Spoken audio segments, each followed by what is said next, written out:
All right. So good evening, everyone, or good morning, everyone, wherever you are in the world. Welcome back to another interview with Eurovision Fam. I'm Jordan, but you may also know me as Short KKSC on my independent channel. Today, we have Australia Decides Gold Coast finalist himself, Jude York from Queensland, and we're here to have a little chat about the show, his journey so far, Eurovision, and his song, I Won't Need to Dream. Welcome, Jude. We've just got a week before this entire thing goes down for real. So it's probably overwhelming, but how are you doing? Well, thank you for having me. It is overwhelming, but really, really cool. It's nice to finally see things start taking form and, actually have this feeling of being prepared, I think. It's only just come about maybe in the last couple of days of really feeling I'm singing it well and I'm happy with my performance and I know what's happening with the staging kind of. But it's a really exciting and nerve-wracking, but mostly exciting time. This is your debut single, it looks like, or from what I read online. Yeah. That is so cool. So could you tell us a little bit about your background as a musician? Musical family, always kind of grew up singing and just writing music and playing instruments and everything. But I started doing music as a career, or at least trying to make it a career after high school. And for a few years, I was just working with my brother, and we were in a little duo, and we pretty much learned to produce and write music together, even mixing and mastering, and just going from absolute knowing nothing to kind of having a career. And so, even though I Won't Need to Dream is my debut single, it's also, I've had a little bit of time to test the waters with my brother and experiment to see what I like and get a good idea of who I am as an artist, even though I think that's always evolving. But I think that's been really great to just, try out all these different styles and concepts. And then now as Jude York, I kind of know a little bit more about who I am.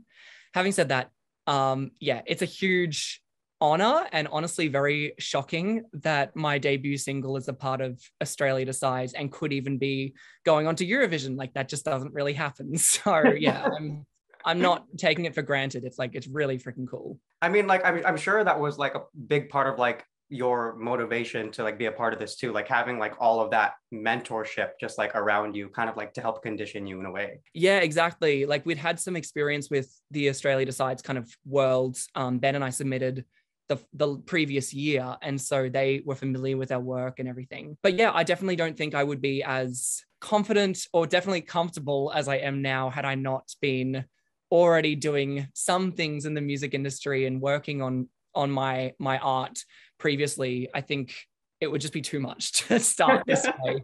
But it's been a very, very cool journey so far as a new artist. Everyone's been so supportive and interested, which is nice. They haven't just instantly disregarded me.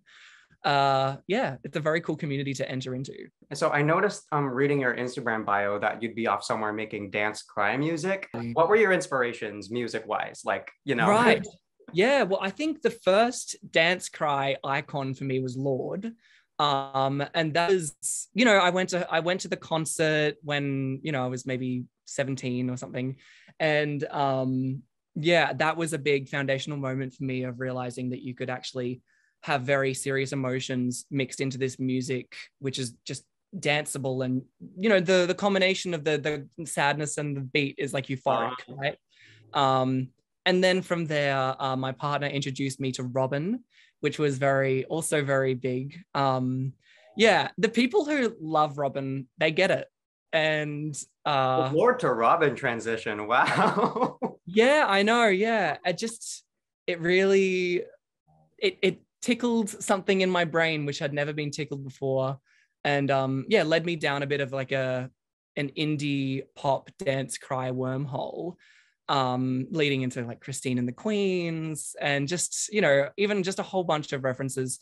And slowly I started to realize how much I love making music with layers, which is not just upbeat dancing, but also not just a piano and heartbreak vocals. originally I couldn't decide which one I wanted to do.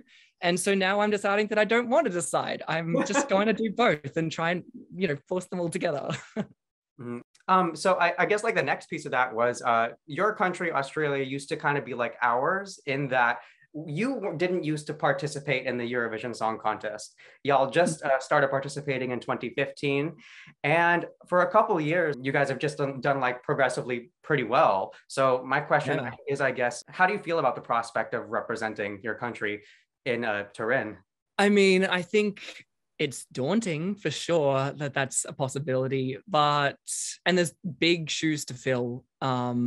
But I also think it would be really interesting and cool to have an artist who is definitely new and emerging and be on that sort of platform. Like, it's the song that I'm singing is all about hope and, daring to dream that you'll be in a better place.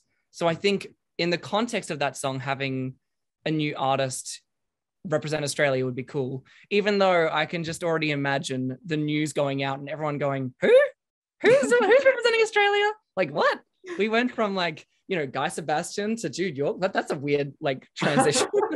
But like, yeah, it's a really amazing thought that I could do that. And I think I hope I would do Australia proud. I think like that would obviously be my goal. I hope I would do well in the competition if I make it. And so far, the people that have heard the song, they have kind of, and the people who know more about Eurovision than me have sort of been trying to, they've let me know that it actually is a contender for Eurovision and that it could do well. And I don't want to jinx it, but like, I think that's nice to have that, to get that kind of stamp of approval from Eurovision stands. Listening to your song for the first time, I noticed that it had like a really delicate opening. Like, when I lay my head to sleep, there's somewhere I'd rather be. And it's just, it's very, very soft. It's like fragile almost. But then we get to like the chorus, and like as the choruses progress, there's just more and more buildup, and you feel more of those layers being tacked on. I kind of want to like figure out what's the story behind this. Well, it started off very much as like a lullaby. And that's how we were writing it in the room. We were trying to just think of the message that we needed to hear and just have this feel like this dreamy, delicate, like warm hug for the listener. And we kept on going on that wavelength, and we originally wrote the whole song as a lullaby. So there is hidden away a version which is only like maybe a minute and a half or 2 minutes, which is just piano and vocals. Then we always knew we wanted to add something. This is me and my writer, Billy Stonecipher. We knew we wanted to do something else to it. We didn't think it was fully finished. And then when we found out about Eurovision Australia Decides, and I kind of analyzed my discography and was like, I think this one has the most potential. Then we got back in the room and we just brainstormed, how can we bring this to this like exciting, like anthemic moment. And then we spent a while writing the next section into that big chorus. It like, the original song came together super quickly, but those 4 lines in the chorus took a long time to get right. But once we had it, we just knew it was like, yes. And we, I think we were just allured by the idea that we could be doing something that's a bit new, like mixing those genres together is not something that happens a lot. And it's probably not for everyone, but, it really felt awesome. It was like the feeling of the anticipation of like saying, I want to be somewhere else. And then when that beat comes, it's like, I'm here. I feel that really strongly. I think that like contrast when like the beat is like actually presented, like after the first chorus, like when we have that breakdown is just like, yes. It's like now we're kind of like in a space where we're like drawn away from like the softness of before, and we can actually like take like a good enough look at it. Yeah, it also is handy that I'm an indecisive person, because like as we said with the whole dance cry thing, like I just couldn't decide, ballad or like kind of anthemic beat moment. And so I was like, let's just do both. And it's ended up just being like a combination of so many influences for me. It's like the start is like this 1930s, 40s, like Judy Garland-esque kind of, old school ballad. And then when the beat comes in and I bring in some of those arpeggiators and synths and things like that, it becomes like this Christine and the Queens type vibe. Yeah, you feel a bit more of a chorus a little bit, I'd say too. Exactly. Like Yeah. Choral, yeah. Yeah, exactly. So, and like I got to have a little bit of like a Robin arpeggiator synth in that mix, and like that was fun. What would you say was the most challenging part so far about this like entire experience, whether it have been the songwriting or having to like bring it to TV or like putting the stage show together? Like, what's the thing that's given you the most trouble? Just not knowing the way everything's supposed to go. Like, oh, because I'm just new. I've never known like what the protocol is for anything. So every decision I've made, it's not in the dark completely because I have people around me, but there is an element of like, am I supposed to do this? Like, I kind of organized the animated video for the song, just kind of like, am I supposed, like, no one's told me to make a video, but like, I guess I probably should. And so like, and I was just like decided to get this awesome animator and then managed to line it up for release day, and then it ended up being received well. And that's been the same with everything, where it's kind of like, a month out, I'm kind of like, I feel like I should know a little bit more about my staging, like what's happening here, like is this normal? And then realizing, oh no, it's normal, like it's fine, it's going to work out. But at the time, you never know. And same with interviews, I'm like, oh, how much am I supposed to say? And like everything has just been so new. So like, but I mean, so far nothing's been a terrible disaster. So that's great to hear, honestly. Yeah. I mean, we'll see. Among your co-competitors, who do you look forward most to seeing on stage? Don't make me choose. You gotta choose. Sorry.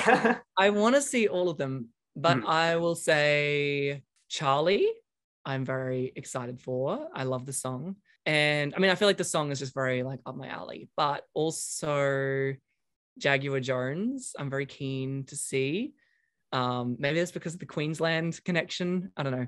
But yeah, I mean, I guess if I have to choose, but I really do want to see all of them. Like Sheldon Riley is another one I'm really excited to see. Voyager. Like they're all just, Now you have to process, like you're going to be on stage with all of these guys, Yeah. But I'm so excited to meet everyone. Like, I've just kind of seen, obviously, their interviews and just like, obviously, maybe a few comments and like DM exchanges. But like, I am actually very excited to meet people and make friends and like get to see what they're going to bring with their staging. Like it's not that competitive, I think, when it comes down to it. Like I think everyone has this attitude of just seeing what, like just being there to express their art and see others do the same. Oh yeah, that's something that I've always looked forward to with the Australia Decide show. It's because you do forget that it's a competition.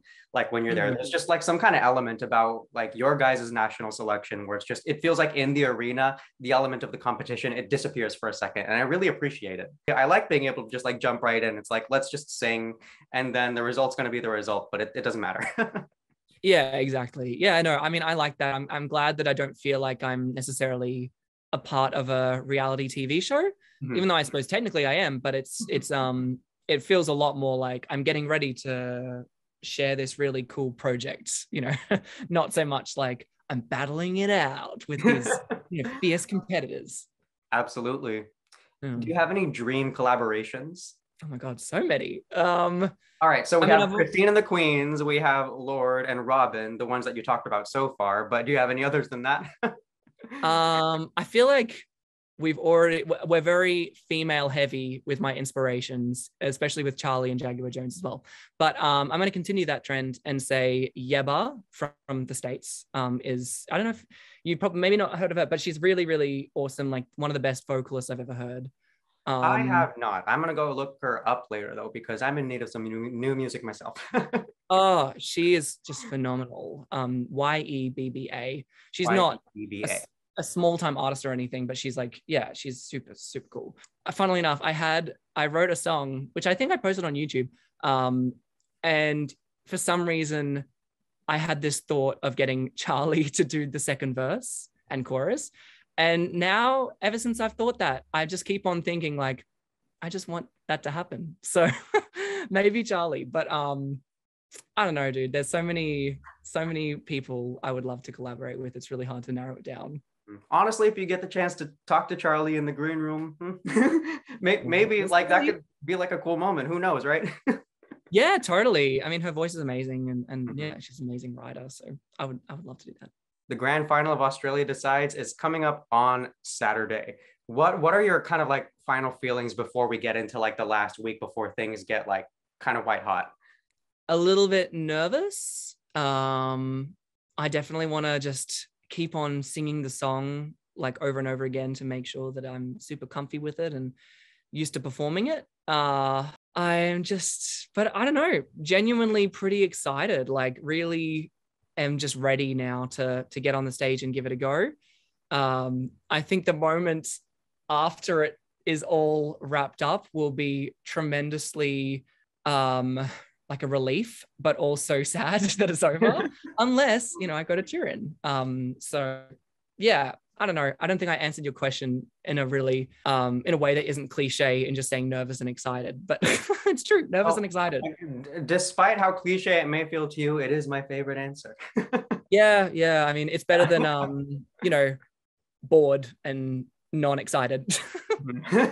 What's something that you want to say to all of your fans outside of Australia and beyond? So basically, to kind of like reinforce that question, I showed your song to a couple of my folks and friends out here in the States, and they really enjoyed it. So you at the very minimum have fans out here in the San Francisco Bay Area. What do you have to say to all of us who are just kind of getting to meet you and falling in love with your music? I would say thanks for listening. I appreciate all of the messages and comments and support that I have received already. Like it is actually very, very cool just to hear all these messages of people saying like, oh my God, like this is my favorite song. And like, you know, this brought me to tears and all these sort of things is just like, yeah, I appreciate people spending the time to compose those messages because like, yeah, it does take emotional effort to write strangers messages. I would just say that like, yeah, stick along for the ride. I hope to release a lot of music which is going to take people into this other world and show people all of these scenes and stories and kind of landscapes that I have in my mind. And yeah, I'm just very excited to release more music after this and to travel hopefully to Europe and to the States and to meet people. And yeah, I hope this is just the beginning. That was so poetic. I love that answer. Thank you. Oh, appreciate it. So everyone, thank you so much for watching this interview with Mr. Jude York from Queensland, Australia. He will be competing with his song, I Won't Need to Dream, in Gold Coast, Australia Decides, on Saturday, the 26th. This has been an absolute pleasure talking to you. Like I seriously had so much fun. This has been like a great experience just having like the chance to chat like this. Oh, likewise. Yeah. Thank you so much for reaching out. And yeah, thanks to everyone for watching. All right, bye guys. See you next time. Bye.